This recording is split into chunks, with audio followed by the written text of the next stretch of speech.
Brahmavar police ಠಾಣೆಯಲ್ಲಿ ಮಹೇಶ್ ಶೆಟ್ಟಿ ತಿಮರೋಡಿ ವಿರುದ್ಧ ದಾಖಲಾದಂಥ ಪ್ರಕರಣಕ್ಕೆ ಸಂಬಂಧಪಟ್ಟಂತೆ ಇವತ್ತು ನ್ಯಾಯಾಲಯಕ್ಕೆ ಅವರನ್ನು ಪ್ರೊಡ್ಯೂಸ್ ಮಾಡಲಾಯಿತು. ಇದೀಗ ನ್ಯಾಯಾಲಯ ಅವರನ್ನು ನ್ಯಾಯಬಂಧನಕ್ಕೆ ವಿಧಿಸಿ ಆದೇಶವನ್ನು ನೀಡಿದೆ. ಈ ವಿಚಾರದ ಕುರಿತಂತೆ ಮಾತನಾಡೋಕ್ಕೆ ಅವರ ಪರ ವಕೀಲರಾಗಿರ್ತಕ್ಕಂಥ ವಿಜಯ್ ವಾಸುಪೂಜಾರಿ ಅವರು ಮಾತಾಡ್ತಾರೆ. ಸರ್, ಇವತ್ತು ಮಹೇಶ್ ಶೆಟ್ಟಿ ತಿಮರೋಡಿ ಅವರನ್ನು ನ್ಯಾಯಾಲಯಕ್ಕೆ ಹಾಜರುಪಡಿಸಿ, ಸೊ ನ್ಯಾಯಾಲಯದಲ್ಲಿ ಏನು ವಾದ ವಿವಾದ ಆಯಿತು ಮತ್ತು ಈಗ ಫೈನಲ್ ನ್ಯಾಯಾಲಯ ಏನು ತೀರ್ಪು ಕೊಟ್ಟಿದೆ ಸರ್? ಸರ್, ಈಗಾಗಲೇ ನಾವು ಬೇಲ್ ಅಪ್ಲಿಕೇಶನನ್ನು ಮೂವ್ ಮಾಡಿದ್ದೇವೆ. ಆ ನಂತರ ಕೋರ್ಟಿನ ಮುಂದೆ ನಾವು ವಾದವನ್ನು ಕೂಡ ಮಂಡಿಸಿದ್ದೇವೆ. ಯಾಕಂದರೆ ಬಂಧನದ ರೀತಿ ಕೂಡ ಸರಿ ಇಲ್ಲ. ಯಾಕಂದರೆ ಹೆಂಡತಿಗೆ ನೋಟಿಸ್ ಕೊಟ್ಟು ಗಂಡನನ್ನು ಬಂಧಿಸಿದ್ದಾರೆ ಅಂತ. ಆ ನಂತರ ಅವರನ್ನು ಠಾಣೆಗೆ ಕರ್ಕೊಂಡು ಬರಲಾಗುತ್ತೆ. ಅವರ ಗಾಡಿಯಲ್ಲೇ ಅವರು ಬಂದಿದ್ದಾರೆ. ಮಹೇಶ್ ತಿಮರೋಡಿ ಅವರ ಗಾಡಿಯಲ್ಲೇ ಬಂದಿದ್ದಾರೆ. ಪೊಲೀಸ್ನವರ ಗಾಡಿಯಲ್ಲಿ ಏನು ಬರಲಿಲ್ಲ. ಆನಂತರ ಅವರ ಹೇಳಿಕೆಯನ್ನು ಕೂಡ ದಾಖಲು ಮಾಡಿದ್ದಾರೆ. ಎಲ್ಲಿ ಕೂಡ ಸಾಕ್ಷ್ಯ ನಾಶ ಆಗಲಿ ಅಥವಾ ನಮಗೆ ಒಂದಂದರೆ ನಾನು ಈ ಪ್ರಕರಣದಲ್ಲಿ ತಲೆಮರೆಸಿಕೊಳ್ಬೋದಿತ್ತು, ಅಂಥದ್ದು ಯಾವುದೂ ನಾವು ಮಾಡಲಿಲ್ಲ. ಸರಿಯಾ? 20ನೇ ತಾರೀಕಿಗೆ ನನಗೆ ಸಂಜೆ ನೋಟಿಸ್ ಸರ್ವ್ ಆಗಿದೆ. 21ಕ್ಕೆ ನಾನು ಠಾಣೆಗೆ 11 ಗಂಟೆಗೆ ಹಾಜರಾಗಿದ್ದೇನೆ. ಎಲ್ಲವನ್ನು ಕೂಡ ಕೋರ್ಟಿಗೆ ಮನವರಿಕೆ ಮಾಡಿದ್ದೇವೆ.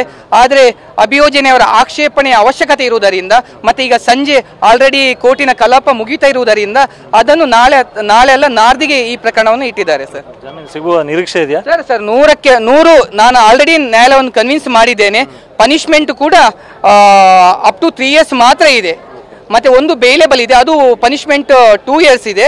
ಆ ನಂತರ ಫೈನ್ ಅಂತ ಇದೆ ಸರ್. ಅದರಿಂದ 100ಕ್ಕೆ 100 ಬೇಲ್ ಸಿಗುತ್ತೆ ಎಂಬ ನಿರೀಕ್ಷೆ ನಮಗಿದೆ ಸರ್. ಹಾಕಿರುವಂಥ ಸೆಕ್ಷನ್ಗಳು ಯಾವ್ಯಾವ ಸರ್? ಮತ್ತೆ ಏನಿಲ್ಲ ಸರ್, ಅವರು 16ನೇ ತಾರೀಕಿಗೆ ಒಂದು ವಿಡಿಯೋ ಮಾಡಿದ್ದಾರಂತ ಅವರ ಮೇಲೆ ಒಂದು ಎಲಿಗೇಷನ್ ಇದೆ ಸರ್. ಸಾಮಾಜಿಕ ಶಾಂತಿ ಭಂಗ ಆಗುತ್ತೆ ಅಂತ ಇದೆ. ಆದರೆ ಸಾಮಾಜಿಕ ಶಾಂತಿ ಭಂಗ ಆಗಬೇಕಾದ್ರೆ 16ನೇ ತಾರೀಕಿಗೆ ವಿಡಿಯೋ ಅಪ್ಲೋಡ್ ಆಗಿದೆ ಸರ್. ರಾಜ್ಯದಲ್ಲಿ ಎಲ್ಲಿ ಕೂಡ ಈ ವಿಡಿಯೋದಿಂದ ಎಲ್ಲಿ ಕೂಡ ಅಹಿತಕರ ಘಟನೆ ನಡೀಲಿಲ್ಲ.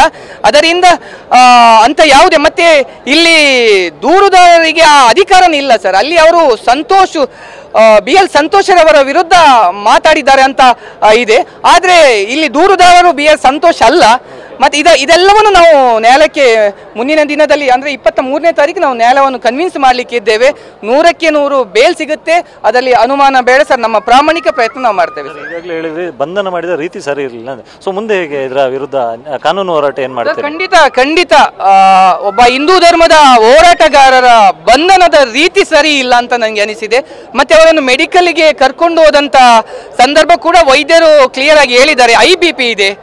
ಮತ್ತೆ ಅವರನ್ನು ECGಗೆ ಕೂಡ ಒಳಪಡಿಸಿದ್ದಾರೆ. ಆ ಸಂದರ್ಭ ಕೂಡ ಅವರನ್ನು ಸುಮಾರು 1.25 ಗಂಟೆ ಅವರ ಹೆಲ್ತಿನ ಬಗ್ಗೆ ನಿಗಾ ಇಡಲಾಗಿತ್ತು. ಇದನ್ನು ಕೂಡ ನಾನು ನ್ಯಾಯಾಲಯಕ್ಕೆ ಮನವರಿಕೆ ಮಾಡಿದ್ದೇನೆ.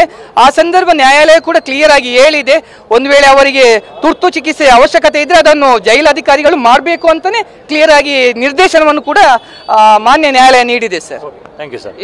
ಇದಿಷ್ಟು ಮಹೇಶ್ ಶೆಟ್ಟಿ ತಿಮರೋಡಿ ಪರ ವಕೀಲರು ಹೇಳುವಂಥ ಮಾತು. ಈಗಾಗಲೇ ನಾವು ಜಾಮೀನಿಗೂ ಕೂಡ ಅರ್ಜಿಯನ್ನು ಸಲ್ಲಿಸಿದ್ವಿ. ಸೊ ಇದರ ಹಿಯರಿಂಗ್ ಆಗಸ್ಟ್ 23ಕ್ಕೆ ಇರುತ್ತೆ. ಸೊ ಜಾಮೀನು ಸಿಗುವ ಎಲ್ಲ ವಿಶ್ವಾಸ ಇದೆ ಅನ್ನುವಂಥ ಮಾತನ್ನು ಕೂಡ ಹೇಳಿದ್ದಾರೆ. ಕ್ಯಾಮರಾ ಪರ್ಸನ್ ವಿಲ್ಫೆ ಜೊತೆ ಅಶೋಕ್, TV9 ಉಡುಪಿ.